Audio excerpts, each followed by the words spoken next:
नमस्कार, मी राहुल कुलकर्णी. पुन्हा एकदा जातिवंत महाराष्ट्र ह्या मालिकेत तुमचं स्वागत आहे. प्रश्न फार वेगळे आहेत महाराष्ट्राचे आणि ते बहुतेक वेळेला मला असं वाटतं की शेतीच्या माध्यमातून जातात. दुर्दैवाने त्या प्रश्नाकडे आपण बघत नाही आहोत. फार वरवरची मांडणी सध्या सुरू आहे. माझ्यासोबत श्री नाना पाटेकर आणि मकरंद नासपुरे आहेत. तुमच्यापासून सुरुवात करतो. मला असं वाटतं की आत्ता जी स्थिती महाराष्ट्रात आहे ते कदाचित नामकडं त्याचं काही प्रमाणात उत्तर आहे, पूर्ण नाही आहे. शेती प्रश्न आहेत आणि आपण त्याला फार वेगळ्या पद्धतीनं, खास करून तुम्ही ज्या जिल्ह्यात येता तिथली परिस्थिती, बरोबर आहे ना? बरोबर. मला असं वाटतं की 10 वर्षापूर्वी जेव्हा नानाजींनी हा मुद्दा काढला होता आणि योगायोग बघ तेव्हा दुष्काळ होता आपल्याकडे सगळीकडे आणि परिस्थिती जास्त बिकट झाली होती. त्या काळात आम्ही सिनेमा पण केला होता, गोष्ट छोटी डोंगरा एवढी सारखा, त्या विषयाला वाचा फोडण्यासाठी. पण नंतर असं लक्षात आलं की नुसती वाचा फोडून करणार काय, ते नुसतं मांडून करणार काय. तेव्हा नानाजींचा जेव्हा फोन आला की अरे मी खूप अस्वस्थ झालो आहे, मराठवाडा आणि विदर्भातल्या शेतकरी बांधवांच्या ही अस्वस्थ करणारी गोष्ट आहे, तर माझ्या वतीने तू काही मदत करून ये. मी म्हणलं मला पण मदत द्यायची आहे. तर मी त्यांना असं म्हणत होतो की आपल्या मदत देण्याला मर्यादा आहे आणि हा प्रश्न खूप मोठा आहे. जर तुम्ही यामध्ये आलात तर ह्याला एक चळवळीचं स्वरूप प्राप्त होऊ शकतं, असं माझा आग्रह होता. आणि मग आग्रहापोटी नानाजींना मी बीडला पहिला जेव्हा कार्यक्रम केला होता तेव्हा नेलं होतं. मला अजून आठवतं आहे की तेव्हा नवल किशोर राम जिल्हाधिकारी होते आणि आम्ही असं ठरवलं होतं की आमचं जे दोघांचं मिळून कॉन्ट्रिब्युशन झालं होतं त्यामध्ये 60 मराठवाड्यातले शेतकरी आणि 60 विदर्भातले शेतकरी असे आपण मदत करू. पण मी जसं म्हणलं तुला की ही मर्यादित मदत आहे हे मला माहीत होतं. म्हणून मग नानाजींना मी आग्रह करून म्हणलं तुम्ही या कार्यक्रमाला. आणि बीडला जेव्हा पहिला कार्यक्रम झाला त्यावेळी ह्या प्रश्नाची दाहकता ही फक्त नानाजी किंवा मला नाही तर पूर्ण महाराष्ट्राला जाणवली. कारण तेव्हा नवल किशोर राम असं म्हणाले की माझ्याकडे 60 जणांची यादी नाही आहे, माझ्याकडे 112 जणांची यादी आहे. तर मी 112 जणांची यादी देऊ शकतो, कारण बाकीचे 52 कुटुंबीय विचारतील आम्हाला का मदत दिली. मग मी नानाजींना म्हणलं, आम्ही हॉटेलमध्ये उतरलो होतो, म्हणलं नानाजी अशी समस्या झाली आहे. तर त्यांनी त्यांच्या बॅगेतनं 5 चेकबुक काढले 100-100 लीफचे. ते म्हणाले हे बघ एवढे पैसे माझ्याकडे आहेत, ते सगळे चेक लिहिलेच तरी काही हरकत नाही. कारण म्हणले मला गाडी घ्यायची होती तर मी ती घेत नाही आहे. तर ते हे हा तर आम्ही 112 चेक तयार केले तिथे. पण ह्यामुळे काय झालं, तिथे एका भगिनीने आमच्या मनोगत मांडताना तिला चक्कर आल्याने ती पडली आणि तिथून त्या विषयाला सुरुवात झाली. आता हे ऑगस्ट क्रांती दिनाची गोष्ट सांगतोय, 9 ऑगस्ट 2015ची, 10 वर्षापूर्वी. मग त्यानंतर हे गांभीर्य लक्षात आल्यानंतर, ती बातमी पसरल्यानंतर खूप जणांनी आमच्याकडे विचारणा केली की आम्हालाही करायची मदत, आम्हालाही करायची. मग नानाजींना मी अख्खा महाराष्ट्र म्हणजे मराठवाडा आणि विदर्भ ही 2 टोकं अख्खी फिरवली. बाय रोड आम्ही हिंडलो आणि मग नागपूरपासून ते थेट नांदेडपर्यंत आम्ही त्या मदत निधीचं एक अस्वस्थतेपोटी ते वाटप, ती काही फार ग्रेट गोष्ट होती अशातला भाग नाही. हां, पण हां, तिथून ते सुरू झालं. आणि मग जेव्हा ती चळवळ झाली तेव्हा मग काय करता येईल, काय करता येईल, यातून हे सुरू झालेलं सगळं चळवळीचं स्वरूप आहे. आणि आज 10 वर्षानंतर राहुल, एक अस्वस्थतेला एक थोडीशी शांतता आम्हाला मिळाली. त्याचं कारण असं की 2000 गावांमध्ये फक्त पाण्याचं काम केलं आहे आम्ही, आणि ह्याशिवाय 50 हेड्सखाली आम्ही वेगवेगळी कामं केली आणि अजूनही ती चालू आहे. माझा प्रश्न पुन्हा नानाकडे येणार आहे मी, पण तो बीडच्या अनुषंगाने अधिक व्यापक स्वरूपामध्ये. बीडमध्ये आत्ता जी सामाजिक स्थिती आहे त्याचं मुख्य कारण शेती प्रश्नात आहे असं माझं स्वतःचं आकलन आहे. आणि म्हणून मी म्हटलं की 10 वर्षाच्या अनुभवानंतर आता तरी पटतंय का सगळ्यांना की प्रश्न आरक्षणाचा नाही आहे, प्रश्न शेतीचा, आणि आपण दुसरीकडेच उत्तर शोधत बसलोय. हे बघ, आता प्रत्येकाचं आकलन वेगवेगळं आहे आणि 2 गोष्टी आहेत त्यामध्ये. एक तर तुम्ही बोलण्यातनं ते मांडू शकता, पण आम्हाला काही फक्त बोलका शंख व्हायचं नाही, आम्ही कृती करणारे आहोत. आता बघ, आज आपल्या कार्यक्रमाला संतोष अण्णा देशमुखांचा भाऊ धनू आला होता आणि मस्साजोगला आम्ही खूप मोठं पाण्याचं काम केलं, कारण तुलाही ती समस्या माहिती आहे. तर तिथलं गाव पाणीदार केल्यानंतर त्यांनी ते आम्हाला आभारपत्र आणि सगळं तिथे दिलं स्टेजवर. आमचं या हृदयीचे त्या हृदयी असा संवाद आहे. नाही नाही, मुळामध्ये गोंधळ कुठला आहे, आपल्याला काय जमतंय तेवढं आपण करावं. अगदी फार मोठ्या मोठ्या वल्गना करायच्या, निर्णय घ्यायचे आणि मीडियासमोर जायचं मला वाटतं ते योग्य नाही. आपण गप्पपणे आपल्याला जे जमतंय तेवढं करावं. 10 वर्षामध्ये आपण इथे होतो, ते 10 वर्षात इथे गेलोय का? हो गेलो. इथून आता आपण ह्याच्या पुढे जाऊ का? आणि सरतेशेवटी माझंही वय होतं, याचंही होतं. नवीन पिढी तयार करणं आहे, तेच समविचारी मुलं तयार करायची. त्यांना वाटतं कॉलेजमधली केवढी मुलं त्यांना इथं करायची. तर आपल्याला तशा पद्धतीचे सरतेशेवटी काय पटकन तुमचे छापकाटा केल्यानंतर होतं तसं नाही आहे ना. त्याला एक वेळ जातो. पक्षसुद्धा तुम्हाला बांधायचा झाला, BJPचं ते जनसंघ होतं त्यावेळी किती सीट्स होतं, आज तो राज्य करतो. त्यामुळे ती बांधणी जी असते तुमची एखाद्या कुठल्या संघटनेची, बांधणी करायला जो एक वेळ जातो तो 10 वर्ष किंवा 15 वर्ष 20 वर्ष ती पुरेशी नसतात. पण सरतेशेवटी आपल्याला मुळामध्ये करायचं काय आहे, तुम्हाला त्यांच्याबद्दल सहानुभूती आहे का? मला नेहमीच असं वाटतं की मी तो असतो तर त्याच्या पोटीच हे करत राहायचं. आणि त्यातून कोणी तुमच्या बरोबर आला तर आनंद, नाही आला तुमच्याशिवाय तिसरं नाही आपण करायचं. आडवे आलात तर नाही. आणि कोणी आडवे येत नाही. चांगल्या कामामध्ये चांगली लोक कायम जुळत राहतात. त्यामुळे तो काही प्रॉब्लेमच नाही. तू नामची वाटचाल पाहिली असेल, तुला आता तू मूळचा कुठला आहेस? हां, आता मला एक सांग, तू नामच्या या वाटचालीमध्ये कालचं नाम आणि आजचं नाम याच्यामध्ये फरक आहे ना? आणि एकच अडचण आहे ना की कालचा महाराष्ट्र आणि आजचा महाराष्ट्र फार फरक आहे. आणि मी जे मकरंदी थेट उत्तर नाही दिलं तसं, तो आत्ता जो अशांत महाराष्ट्र आहे त्याचं मूळ शेती प्रश्नाचे आहे. मुळामध्ये मी तेच म्हणतोय की आपण कामगार वर्ग धरला आणि सगळे असे मिळून तरी 50% अजून शेतकरी वर्ग आहे.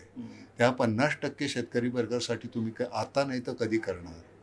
आणि तो अशांत झाल्यानंतर अराजक होतच नाही. आता दिसतंय. त्यामुळे एक नक्कीच आहे की शेतकरीवर गव्हर्नमेंटच्या लेवलवर, गव्हर्नमेंट कुठलंही सरकार, मग आजचं आहे, कालचं आहे की परवाचं, कुठलंही सरकार त्यांच्या लेवलवर ते करण्याचा प्रयत्न करणार.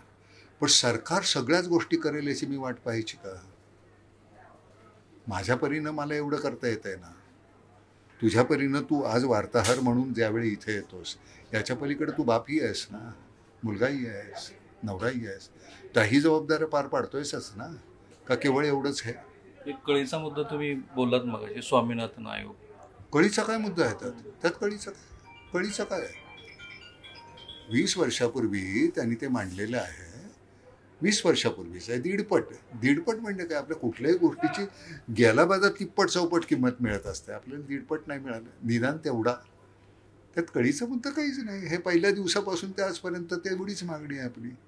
बरं, ती मागणी झाली, त्यांचा तो पास झाला, त्यालाही 2006चा आहे मला वाटतं. हो, 4ला स्थापन झालं, 6ला त्यांनी अहवाल दिले. 20 आत्ताची स्थिती बघता काही भीती वगैरे मनात वाटते? महाराष्ट्राची सगळी सध्याची स्थिती बघता हे बघ, आता मी असं म्हणतो की त्या गोष्टीवर आपण विचार करण्यापेक्षा आपण कृतिशील आहोत ना. आपण 10 वर्ष करतोच आहोत. आपल्याला जमेल तिथे जाऊन आपल्याला चांगलं काय करता येईल या पद्धतीने फक्त काम करत राहायचं. कारण बघ, वादविवाद, वादग्रस्त विधानं किंवा कॉन्ट्रोवर्सी यामध्ये आम्हाला पडायचंच नाहीये.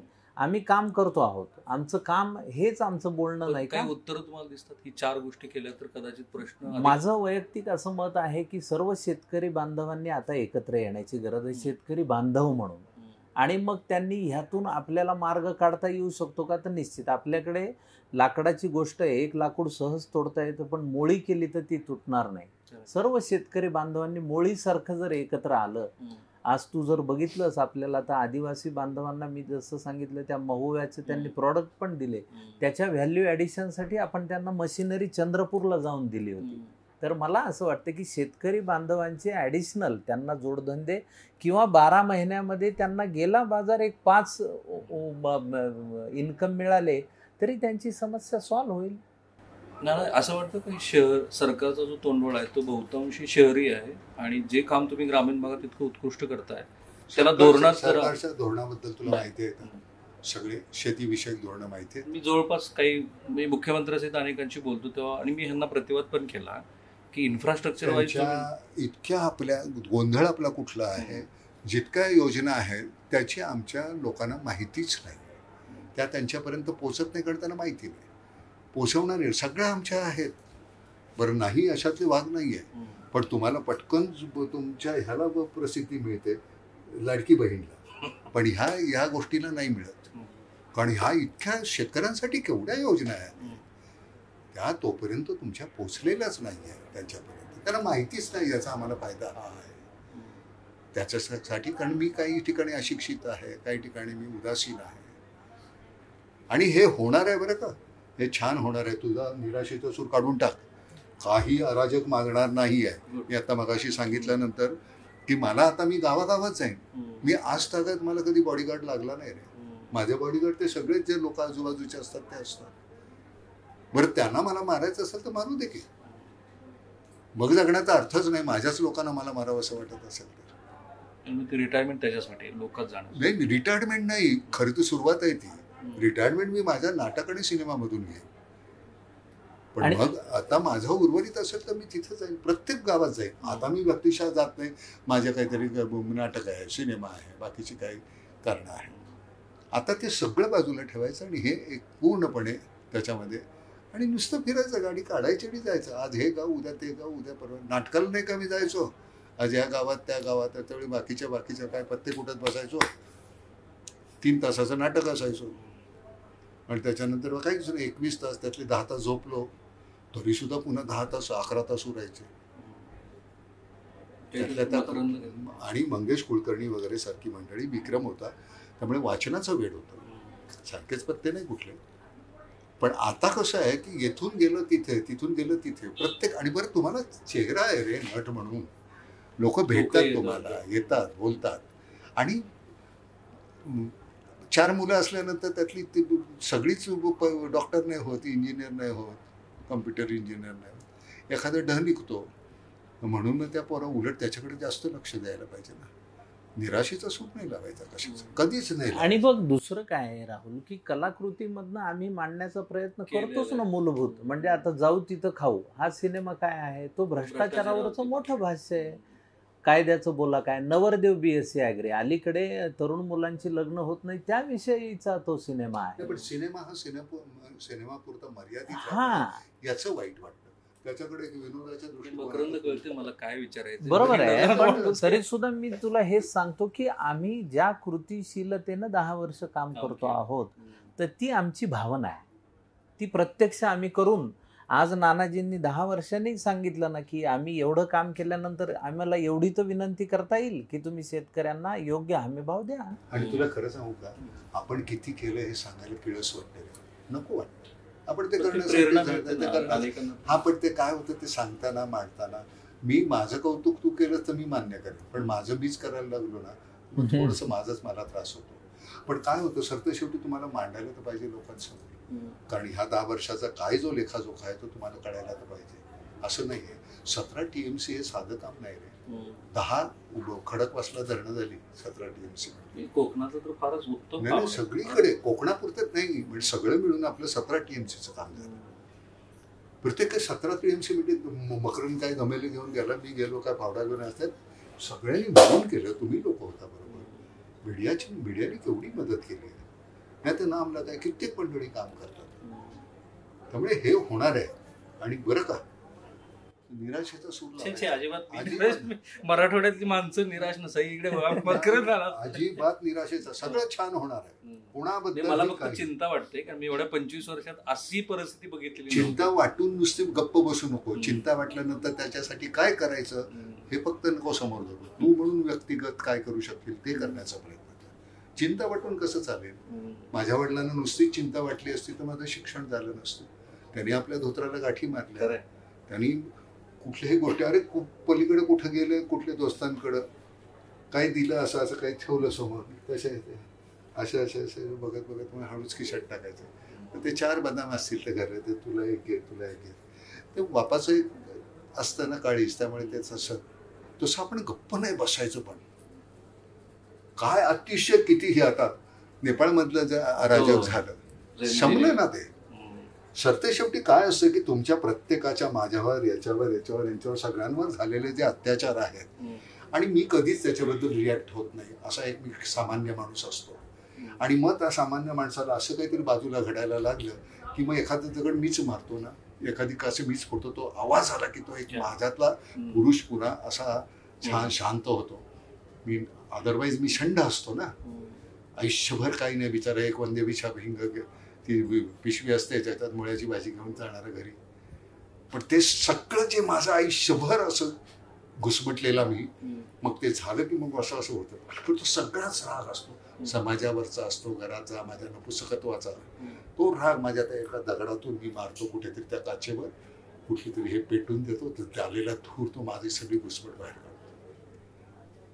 तर ते तो उद्रेक असतो आणि तो तत्कालीन असतो, कायमस्वरूपाचा नसतो. संभली ती, नेपाळ शांत झालं. मधल्या दरम्यान त्याचं काय जे भक्षण व्हायचं ते त्यांनी जाळलं पोळलं, काही मेले, पण ते शांत झालं. शेतकऱ्याची जी आग आहे ना आतली, ती घुसमटते खूप. त्याचा उद्रेक होण्याच्या अगोदर या गोष्टी व्हायला पाहिजे. ते जाळणार नाही. तू आजपर्यंत बघितलं त्यांनी जाळलं नाही, त्यांनी स्वतःला मारलं.